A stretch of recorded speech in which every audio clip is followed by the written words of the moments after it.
It's live right now, like it's recording right now. Yeah, you're live on the website. It's just recording. We're going to edit it, so if you want to re-say anything, whatever, and Jake's just going to talk to you for 10 or 15 minutes, and even if it's like story format or whatever, it's totally fine. So, okay, cool. Yeah, awesome. Sounds good. 10, 15 minutes, and we'll cut it out. All right. Awesome. That works. You want to start by introducing yourself like you did before, and then we'll dive right in? Yep. Whenever you're ready.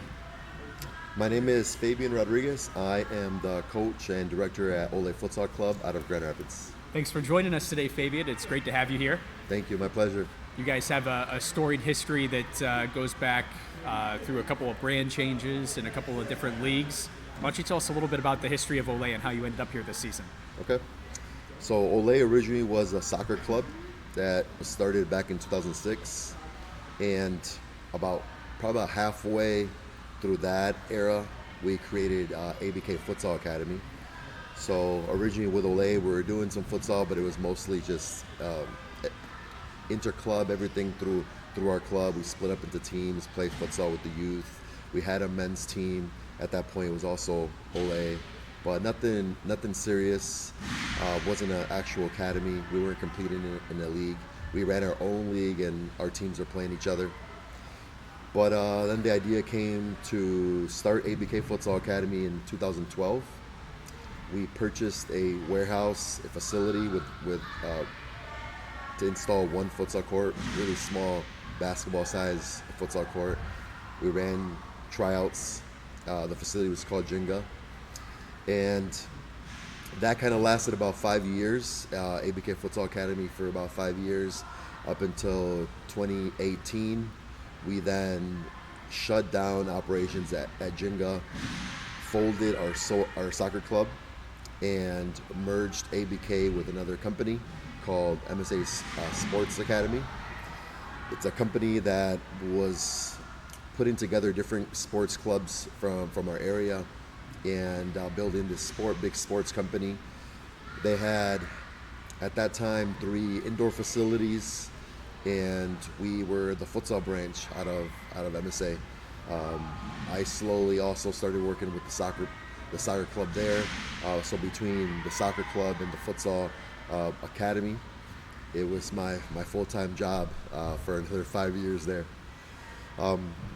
Things didn't go as planned towards our last year there, so we were there for about 5 years. Then we decided to take a step back, bring Ole back as a futsal academy, so only futsal, no soccer, and we've been doing that for the last 3 years. That's awesome. Yeah. It sounds like there was a turning point for you guys where you decided futsal was the direction to go. What event or what caught your attention to futsal that made you decide you didn't want to be just a soccer club anymore? Well, when we first put a stop to the soccer club, we were coming together with another company with the idea that we were going to focus on futsal not only through our futsal club and our futsal players, but also through the soccer club that we were merging with. So that soccer club originally was supposed to do futsal during the winter, only futsal during the winter, and really focus on futsal as a sport. Soccer would have its place during the fall and spring, but futsal would be the number one priority during their winter. But when I saw the vision change, because it was a great first 4 years, and the change kind of started during the COVID time. I think the company started going into a different direction. We felt the change. We felt that the reasons why we became part of this company was no longer aligning with my philosophy and the reasons why we made the move in the first place. But we really took a leap of faith during that time. Our soccer club was actually very successful and doing a great job. And there was a lot of positives that came from the change, but it did set us back a little bit when we decided to go back into the direction of futsal on our own versus together with this other company. So tell me a little bit about the influencers that impact how you run and coach the club, being the head coach of the organization as well. What are the outside influences within futsal that have kind of shaped your guys' philosophies? There's a few pieces, but originally when I was playing, I think I was about 16 years old, playing club soccer. I had the opportunity to play with an exchange student from Brazil, and I remember we're playing in an indoor league, and the kid was phenomenal. But he comes up, talks to me, and says, "Hey, where can we play some futsal?"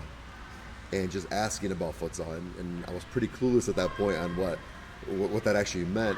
And the thing that he was describing to us growing up in Grand Rapids, in our neighborhood, it was more street soccer, playing on a basketball court, on tennis courts, from what he was describing, not realizing that it was a completely different sport that he was talking about.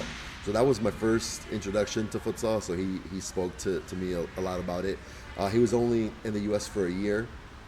So then when I first started coaching, when I was about 18, 19 years old, there was this big Nike movement, the Joga Bonito movement with Ronaldinho. I don't know if you remember. Oh, yeah. Remember that? Yeah. So that was introduced, and I just fell in love with the entire Brazilian culture. And at that point, it was like the Brazilian secret on why their soccer national team was developing so many players. There was this little kit that you purchased at a store if you bought like a Nike futsal ball that came with a DVD, a Joga Bonito DVD, which was a short documentary on futsal in Brazil. So when I saw that, I just fell in love with something that I had no idea what it really was, and I started adding futsal to my soccer trainings. So I had my first year I was coaching a U9 team for soccer. I had a few other teams, and introducing futsal training, which at that time, futsal training for me was like teaching ball skills and ball moves and teaching players tricks. That was my version of futsal. That's what I knew at that time. But I was still seeing this huge improvement during the winter, during the off season, when my kids came back and started playing soccer in the spring. I would see just a huge improvement. So that kind of led me into digging more into the game, which was actually kind of weird. Is that first year that I was coaching, a local YMCA in Grand Rapids announced that they were starting a futsal league, which I thought was kind of strange. They had timing? They had like 100 futsal balls in the facility. We were renting out space in their YMCA. They were starting a futsal league, although there was only 4 teams that registered to play in this futsal league, and my team was one of those teams. Wow. So then I come to find out there's futsal tournaments and other competitions, but not much futsal at all during that time in Michigan. And I guess that Joga Bonito was a huge influence on me really trying to start digging around and see what I can find. But along with that, my first 3 years, I would say, I would try to teach the kids a game that I grew up playing, which was at that time very different from the stereotypical American game in club soccer, more possession based, less kick and run, less use of the terms like boot it or send it long, which was, that was pretty much the soccer scene, generally the soccer scene during that time. So teaching players possession, keeping the ball control, solid technique, pushing creativity and encouraging players to be risky, kind of aligned with street soccer, aligned with what futsal was. So for me, that was kind of a transition to go from my style of soccer that I was trying to teach into futsal and back into my style of soccer. So I think that's kind of what started that journey for me. So looking at the men's team and what we can expect for this season, what kind of play style are we going to see out of your guys this year based on some of those influences you've had over the last several years? Well, we have a couple formations that we like to play. If it's either a 3-1 formation or a 4-0 formation, I think it's important for all our teams, including our youth teams and our adult team, as they get to that age, to learn both styles of attacking. And within those attacking styles, there's a lot of similar concepts from our adult team to our youth team. So you can see a very similar playing style between our older teams and our adult team based off of that. But if I would describe it, it's just a lot of movement off the ball, possession, trying to get our players to understand how to create space, not just run into spaces, but create space for yourself and your teammates, and create this identity where players understand how to not just control the ball as a team, but also learn how to manipulate the defending team. But I think that's a good way to explain it. We do a lot of set pieces. We focus a lot on kick-ins, on corner kicks, on free kicks. Focus a lot on counterattacking.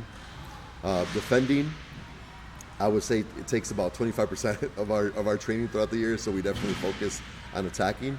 But when talking about defending, we have a big focus on man-to-man, man-to-man defending system. We do some zonal stuff, but mostly man-to-man defending. But try to push a creative game, entertaining game, a game that's going to keep our fans and spectators coming back to our games and continue to show up and watch, the guys put on a show. That's awesome. Well, and it shows in the way you guys play. I mean, the trophy cabinet speaks for itself. You guys have had a lot of success the last several years. And speaking on that and where the team has been in the past, can you tell us a little bit about your personal vision of what the current futsal landscape is in the United States and where you see it going from here? Yeah. On the youth side, it's huge.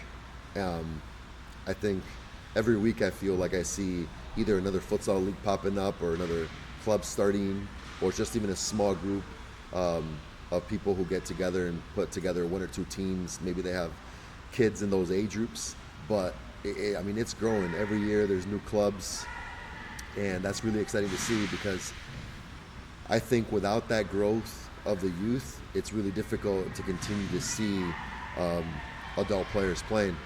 But I feel like right now we're heading into a time with adult futsal where there's kids who are 17 through 25 who have now grown up playing futsal with either their club soccer team playing futsal, or if it's a futsal academy. So I think the next 5 years it's going to be very exciting, where we're going to have players who have grown up, if it's either a couple years or their entire life playing futsal. I think we're about to step into a new era of futsal for sure. It's exciting for sure to see some of that foundation start to turn now and see what the possibilities are. With that in mind, final question for you: what are the expectations for the season this season? New landscape for you guys, some new competition. What's your expectations going into the season this year? Going into for example into the last season, for us it's always been visualizing that we're going to be in the final, and regardless of how we're going to get there, I feel like our guys just kind of made it a habit to think that we will be in the final game. So I think after winning the NFPL championship last year, I think our guys, we haven't done any futsal at all on our adult side since the ending of our last season.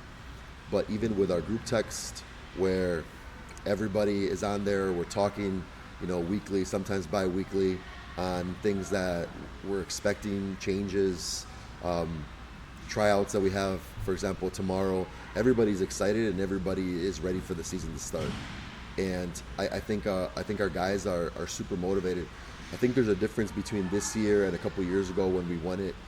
Heading into the next season, there was definitely some excitement to get the season started. But I think it was important for us to feel that loss 2 years ago, and after winning it last year, our players don't want to go through another season or really another year thinking about that loss that we had. So players are I feel like are going to show up a lot more prepared, and they're focused on earning some playing time and earning a spot on the team, as it'll be competitive. There's a lot of players returning, and everybody wants to be able to to play.